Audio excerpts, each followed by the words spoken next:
Mais la pensée spirale, c'est pas de moi, c'est Jankélévitch. C'est vraiment Vladimir Jankélévitch qui prend beaucoup de temps pour expliquer qu'il faut tourner autour des sujets. Il ne faut pas les régler, les problèmes. Il faut que tu tournes autour d'un sujet. Sans aucune intention. À un moment donné, tu vas creuser. Et d'ailleurs, plus tu creuses, plus tu t'aperçois que c'était pas si clair que ça, finalement. Et c'est le travail d'un être humain qui se sert de sa tête de ne pas toujours vociférer ses opinions et ses certitudes. Tu pourrais te faire déjouer facilement sur une certitude. Ouais. Moi, je te le dis. Ben oui. Mais un dogme, c'est ça, c'est quand tu penses que tu as trouvé la vérité, tu sais. Puis il vient de se passer quelque chose de fascinant. On a fait 3 épisodes sur le thème de la folie. Ouais. Puis on essayait de voir qu'est-ce que c'était la folie, puis tout ça. Puis cette semaine, alors qu'on a terminé, on était sur autre chose, on reçoit un courriel d'un auditeur qui a déjà fait des psychoses. Okay. Il dit, je vous soumets comme ça ma définition de la folie. Je l'ai lu en ondes hier dans notre émission sur la solitude. Puis en gros, ça disait la folie. Il dit, moi, j'ai l'impression que c'est quand tout finit par avoir un sens. Puis là, tu sais plus trop qu'est-ce qui veut dire quoi.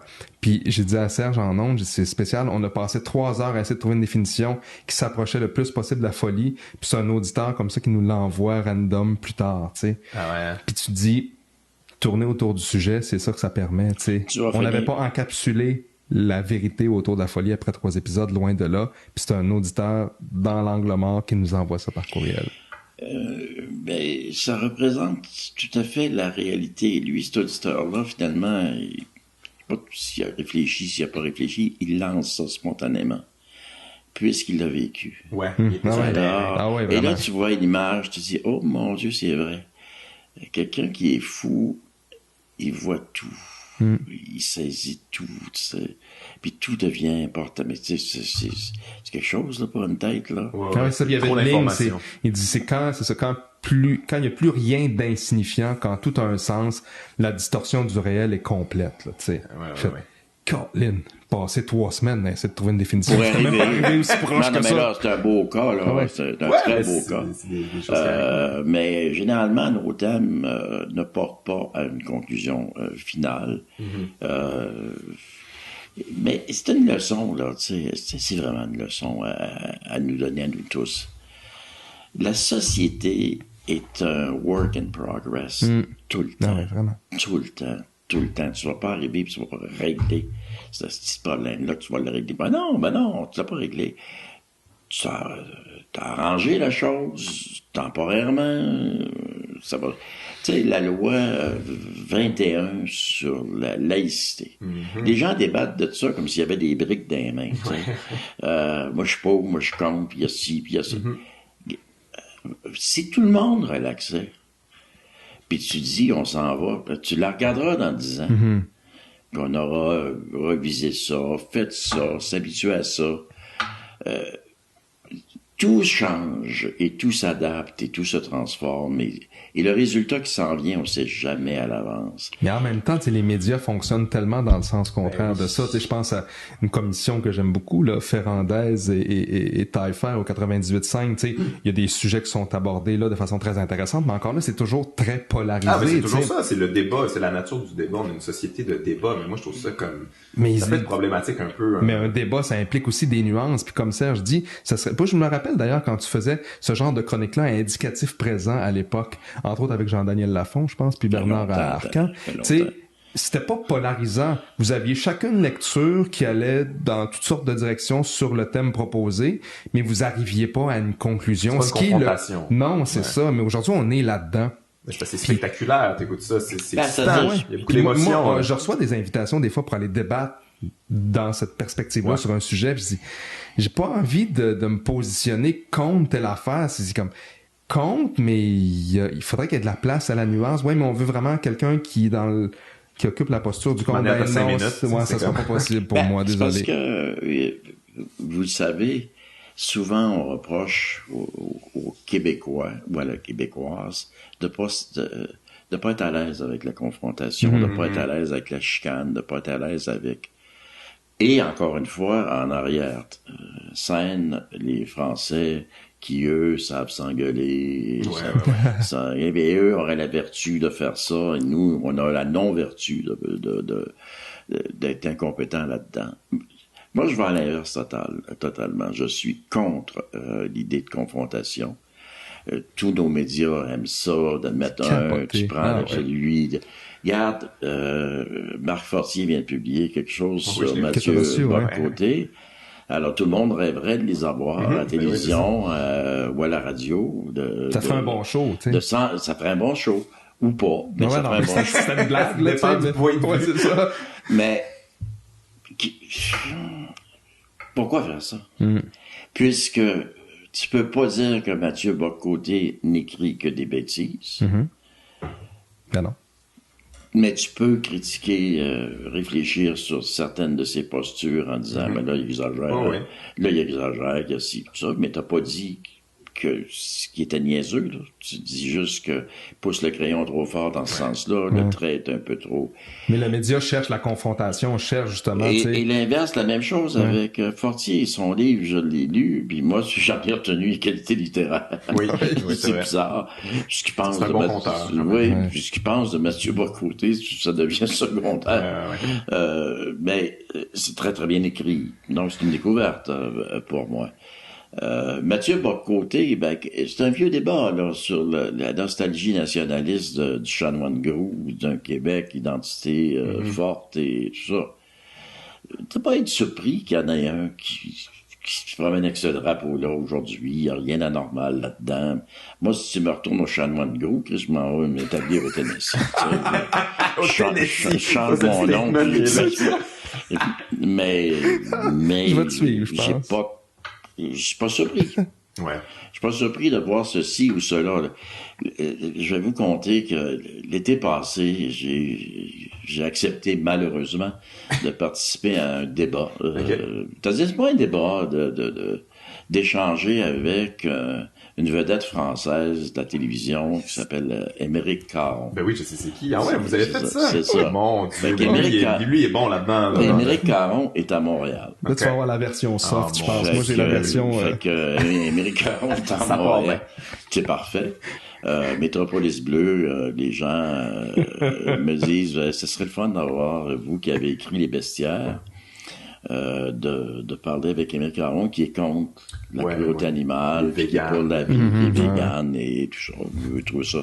J'ai dit, on va faire une condition qu'il ait lu Les Bestiaires. Et moi, je vais lire son livre.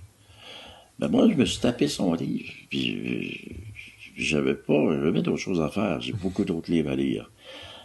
Puis son livre est pas bon. Il est juste pas bon. Mais je vais pas lui dire ça en pleine face, là. Je vais pas lui dire, écoute... Il est mal construit, c'est un ramassis de lieux communs sur le sujet. Tu sais très bien qu'il va dire ça. On sait tout ça. Puis tout ce qui est écrit là-dedans. C'est un peu comme le livre de Charles Taylor sur la langue humaine. Je vois son titre. J'ai jamais vu un scandale de même. C'est un ramassis de lieux communs sur la linguistique. On dit des choses qu'on savait en 1960. Mais c'est ça. Alors, je me rends au rendez-vous. C'était l'hôtel Sarah Sherbrooke. Et puis, il devait y avoir des gens, puis ça devait être intéressant. Puis tout ça, c'était 6h30, on devait se rencontrer parce que ça, c'est à 19h, la conférence commune. C'était la causerie commune ensemble, comme on fait là. Et il s'est pas présenté à 6h30 pour la pré-rencontre avec moi. Il n'était pas d'ailleurs pas là à 19h. Le monde attendait. Moi, j'étais assis, là. Faites mes tests de son. Lui, il n'est pas là. Il arrive à 19h05, en soir. Il venait de faire son jogging. Ça me surprend zéro. il était dépenaillé.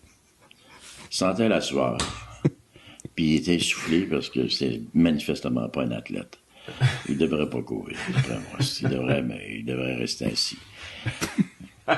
On a fait la causerie. C'était d'un ennui. Moi-même, je me suis ennuyé. C'est rare, je m'ennuie moi-même, mais je me suis ennuyé parce que, pourquoi? Il était un monologue. Il faisait un monologue et il attaquait tout le monde qui mangeait de la viande. Et un monologue. Il avait pas lu Le Bestiaire. Et tout ce que je disais, il écoutait pas. Je le voyais, là. Christ. Un poltron. Un vrai poltron. Il écoutait pas ce que je disais.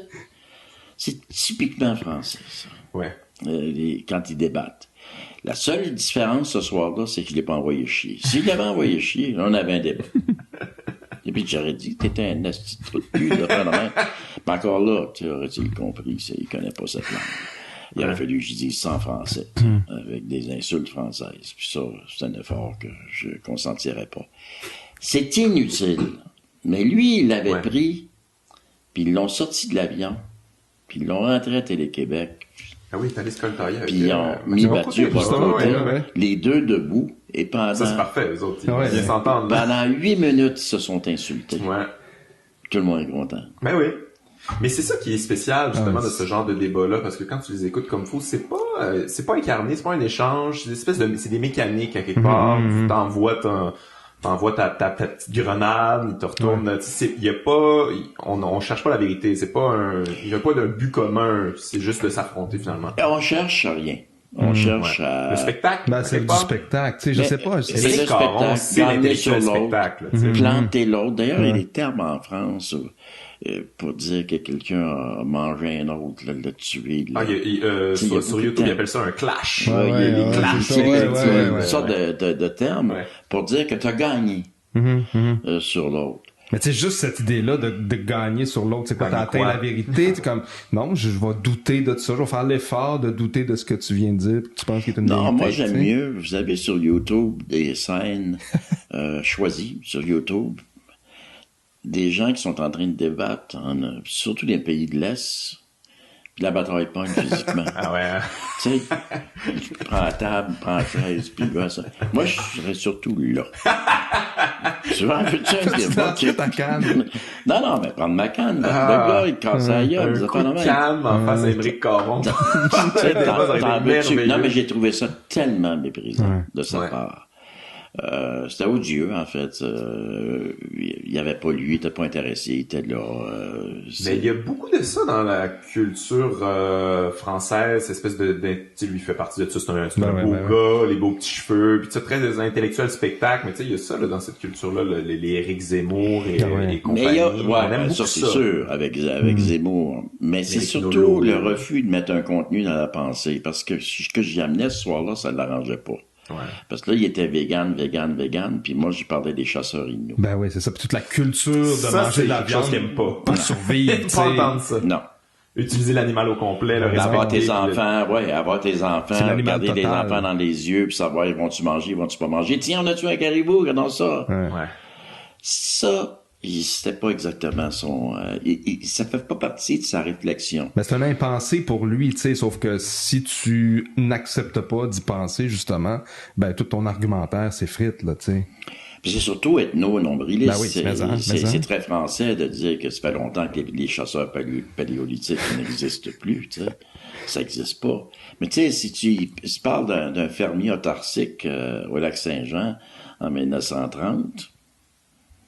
Penses-tu qu'il va être vegan quand il voit son cochon, là, tu sais, puis Noël s'en vient? Voyons donc, t'es-tu malade?